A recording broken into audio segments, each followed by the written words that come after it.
안녕하세요. 정부가 세상을 바꾼다 인포뱅크입니다. 이번에 전해드릴 내용은 일본 핵심 소재 3종 중 단 한 가지 소재 포토레지스트만 수출 허가, 일본 수출 관리 대상 확대 검토입니다. 여러분의 구독과 좋아요는 저에게 많은 도움이 되오니 구독과 좋아요 많이 눌러주시기 바랍니다. 그러면 시작해 보겠습니다.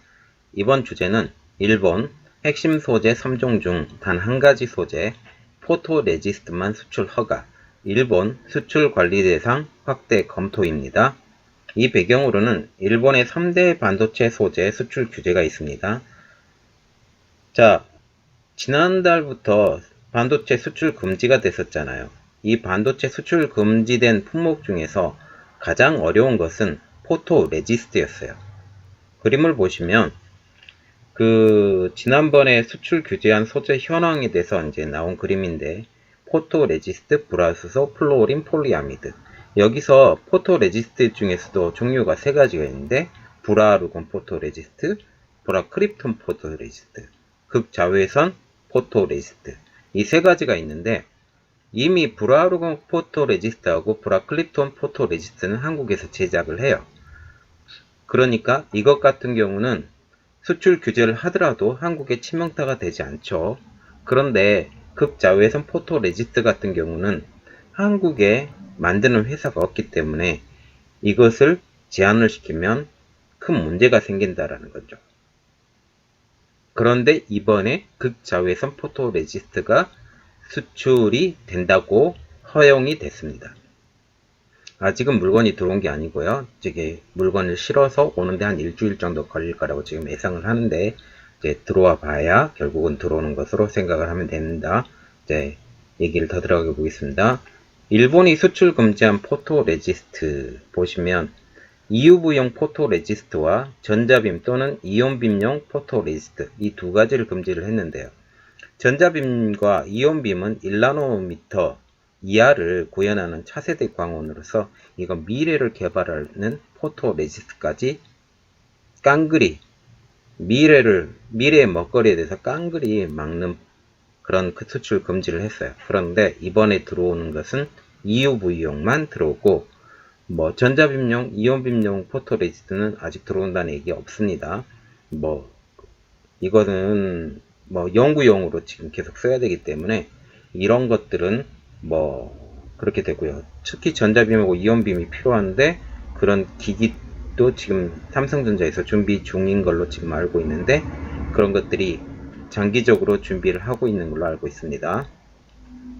제 그림을 계속 보여드릴게요. 반도체 노광 공정에 사용되는 포토레지스트, 그래서 감광액입니다. 즉 빛에 감응하는 액체라는 거죠. 그래서 그 빛을 쬐면 그 빛에 대해서 태워버리고 그 나머지 부분을 떼버리면 반도체 회로도가 그려져요. 반도체 회로도가 그려져서 그걸 층층이 쌓아가면 반도체가 된다라는 겁니다. 이것을 만드는 주요 업체는 시네츠, JS와 스미토모, 일본에서 만들고요. 국내에서는 동진세미컴만 포토레지스트, 그리고 거기도 만들죠. 금호 석유화학에서도 만듭니다. 계속 보여드릴게요. 일본 수출 규제 품목의 대체 가능성, 이렇게 해서 EUV 포토레지스트는 매우 어렵고 불사는 불가능하지 않고 폴리이미드는 대체가 가능하고, 그래서 이번에 폴리이미드 같은 경우는 완전히 거의 대체가 되는 걸로 알고 있습니다. 특히 코롱 인더스트리하고 SKC 이런 쪽에서 아주 많이 하기 때문에 큰 문제가 없습니다. 그리고 이녹스 첨단 소재하고 금호 석유화학에서도 이렇게 만들기 때문에 그렇게 어렵진 않고, 지금 가장 문제는 EUV용 포토레지스트입니다. 그래서 이번에 생색내기가 좋았어요. 불산을 들어온다고 해도 그렇게 생색이 되지 않고, 특히 불산 같은 경우는 전쟁 물자용으로 사용할 수 있기 때문에 그걸 허용하게 되면 명분이 안 서요. 명분이 안 서기 때문에 불산은 안 되고, PI 같은 경우, 플로린 폴리이미드 같은 경우는 제가 왜 이번에 안 되는지는 그 이유를 잘 모르겠습니다. 그리고 EUV용 포토레지스트도 뭐 그렇게 쓴다고 하는데 이번에 그 내용에 대해서는 좀 이따가 자세히 또 설명을 해드리고, 국내선 국산화 공급선 다변화해서 불산 같은 경우는 지금 많이 진행이 됐습니다. 그 솔브레인이나 그 후성 이런 데에서 지금 계속 테스트를 받고 있는 중이기 때문에 이것 같은 경우는 거의 되지 않고, 그리고 중국의 비나그룹에서 수입을 해서 또 한국에서 그걸 다시 제작을 하거든요. 다시 만들기 때문에 그것은 큰 문제가 없습니다. 중국산 케미컬도 쓰기도 하고요. 중국산 가스도 쓰기도 하고. 그리고 EUV용 포토레지스트 같은 경우는 지금 계속 그 한국에서 다변화하기 위해서 테스트를 계속 하고 있는 중이고요. A사, B사 이렇게 계속 하고 있는 중이라고 합니다. 포토레지스트 공정 과정만 말씀드릴게요. 포토 마스크를 통해서 그 자외선이 발사가 되거든요. 이 자외선이 발사가 되면 그걸 통과하는 그림에서 그 회로도가 그려져 있잖아요. 포톤 마스크에.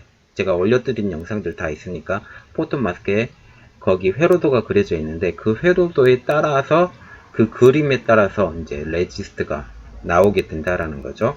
그렇게 해서 자외선이 노출되어 있는 부분이 남아있으면 포지티브 포토레지스트가 되고요. 자외선이 노출된 부분이 나와 있으면 네거티브 포토레지스트가 됩니다. 이게 다 웨이퍼 위에 되어 있는 거고, 웨이퍼를 가지고 그걸 층층이 쌓아서 이걸 회로를 만들어낸다는 거죠. 자, 이제 본론으로 들어가서 이제 EUV용 포토레지스 수출 허용, 이것이 오늘 본론이기 때문에 이 내용에 대해서 이야기를 해보겠습니다. 일본이 지난 7월 초 수출 규제 후 36일 만에 처음으로 반도체 핵심 소재 중 하나인 EUV용 포토레지스트 수출을 허용을 했습니다. 이번 수출이 허용된 것은 뭐냐면, 일본 정부의 이번 승인은 삼성전자에서 주문을 받은 JSR이나 시네츠 케미컬이 경산성에 제출한 EUV용 포토레지스트 수출 심사건으로 지금 예상이 됩니다. 그러면 EUV용 포토레지스트 중에서 일본과의 관계를 일단 알아봐야 되겠는데요. EUV용 포토레지스트는 일본 JSR과 시네츠 케미칼에서 생산해서 삼성전자에 공급을 하는 것입니다. 일본의 두 기업이 삼성전자에 대한 수출 비중은 50% 정도 되고요. 그리고 현재 국내 포토레지스트 현황을 보면 금요 석유화학이나 동진세미컴에서 이 물품을 만드는데요. 그간에는 기술력에서 일본 업체에 밀려서 주력 업체로 성장하지 못했습니다. 그러나 동진세미컴이나 금호석유화학의 물품도 포토레지스트 EUV를 빼놓고는 다 공급이 된 걸로 지금 알려져 가고 있습니다. 그러면 삼성전자 EUV용 포토레지스트 지금 현황을 한번 보겠습니다. 일본의 수출 규제 후 TOK 코리아를 통해서 벨기에에서 EUV용 포토레지스트를 들여와서 6에서 10개월에 재고를 확보한 것으로 지금 알려져 가고 있고, 이번 수출을 허용한 이유에 대해서 일단 알아봐야 되겠는데요. 왜 수출을 허용했냐? 첫 번째로는 일본 기업의 실리입니다. 그리고 두 번째로는 수출 규제가 정치적인 이유가 아니라 전략물자 수출 관리 미비 때문에, 그것이 우리나라의 전략물자 수출 관리 미비 때문에 명분을 강화하기 위한 배경입니다. 우리가 그걸 관리를 못했다. 관리를 못해서 다른 나라에 혹시 보내지지 않았느냐. 그것에 대해서 배경을 만들기 위해서 이번에 수출을 허용한 것입니다. 즉 EUV 포토레지스트 사용량이 그 자체가 많지 않고 또 사용처와 사용량도 명확하게 파악할 수 있는 상황이에요. 이 말은 무엇이냐면, 지금 EUV용 포토레지스트는 현재 어디밖에 안 쓰냐면 삼성전자밖에 안 써요. 왜 그러냐면 EUV 노광장비 ASML 거를 지금 삼성이 가지고 있고 거기서 제품화하기 때문에 그렇게 된다라는 겁니다. 그래서 일본이 이 사용량이 많지 않은 상황을 고려해서 관리만 투명하면 수출을 승인한다는 제스처를 보인 것입니다. 그래서 이 수출 규제는 한국이 전략물자 관리가 미흡하다. 이것을 만들기 위한 명분입니다. 또한 일본 업체들이 한국 업체 이외로는 수출이 쉽지 않다고 지금 아우성을 치고 있거든요. 이 아우성을 치는데 일단은 이렇게 맛을 한번 봐라 라고 지금 보여주는 것입니다. 그래서 한국 업체하고 이야기가 잘 되면 너희들을 뚫어주겠다 이렇게 얘기하고, 그런 모든 것들도 명확하게 너희들이 파악을 할 수 있으면 너희들도 숨통을 트여주겠다, 지금 그렇게 얘기를 하는 거죠.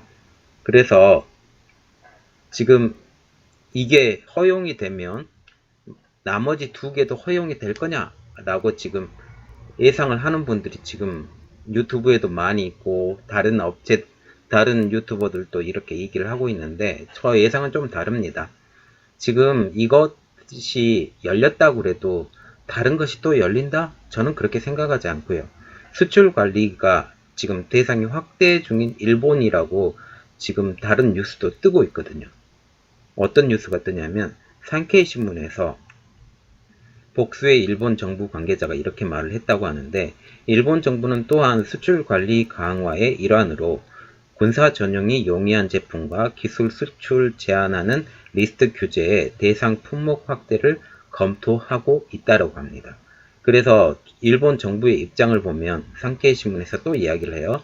산케이 신문이 왜 중요하냐면, 산케이 신문은 일본 정부를, 특히 아베 정부에게 되게 호감을 갖고, 특히 우익에 가까운, 그리고 정통 우익에 가까운 신문이기 때문에 여기서 나오는 거의 모든 말들이 그 아베 정권이 지금 하고 있는 거의 모든 행동하고 거의 비슷하게 갑니다. 그래서 산케이 신문을 잘 봐야 되고, 거기 내용을 잘 분석해서 한국의 좋은 기사만 우리가 봐야 되는 게 아니라 한국에 좋지 않은 기사도 여기서 분석해서 우리가 보는 눈을 또 키워야 된다라는 거죠. 그래서 산케이 신문을 보는 겁니다.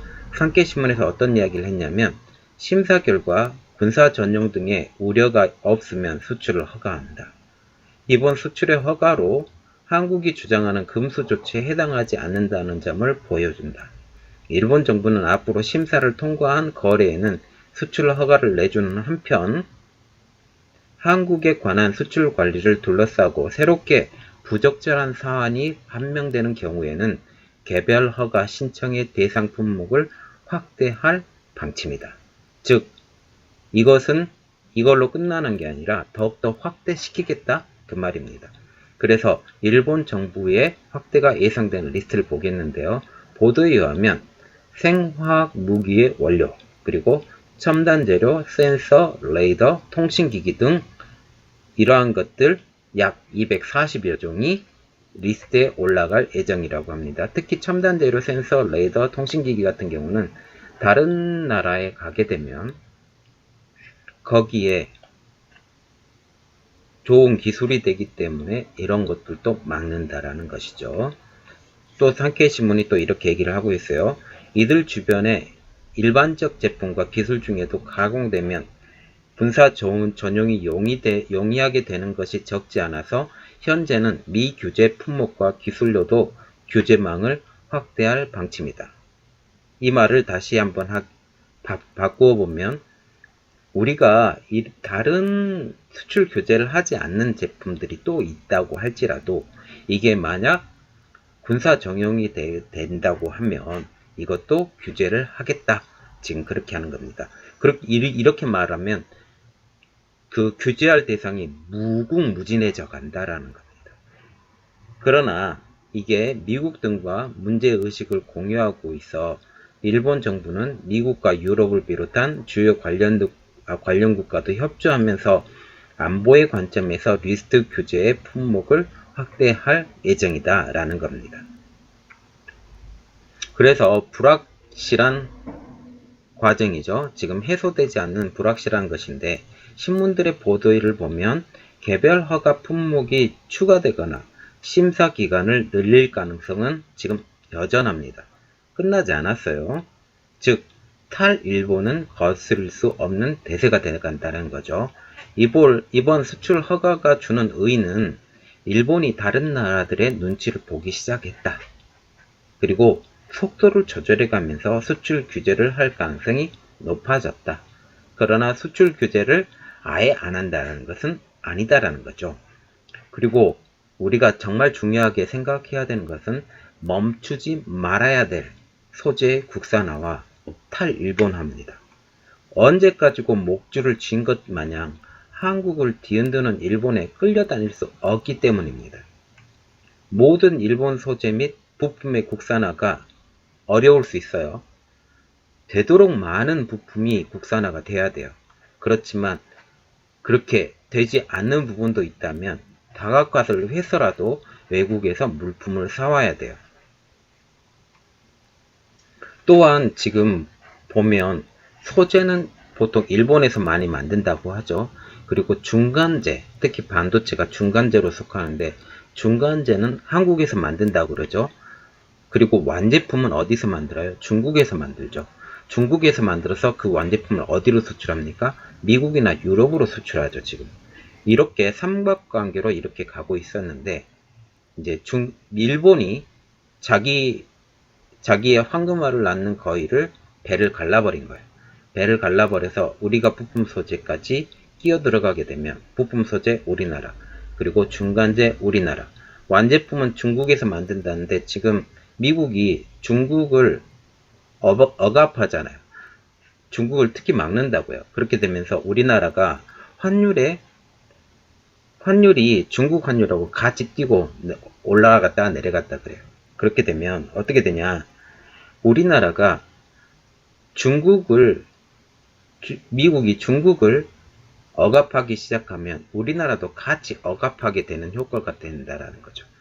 그래서 중국에서 뺨 맞고 외국 투자하는 사람들이 중국에서 뺨 맞고 우리나라에서 돈을 벌어간다라는 그런 말이 많이 있는데, 그렇게 하지 않게 하기 위해서라도 최종 생산 품목들이 중국에서가 아니라 다른 나라에서 만들어질 수 있게 그런 것들을 만들든지, 아니면 최종 생산품을 우리나라에서 스스로 만들 수 있는 그런 공장들도 더욱더 늘려야 된다라는 게 최종 목표가 돼야 된다는 거죠.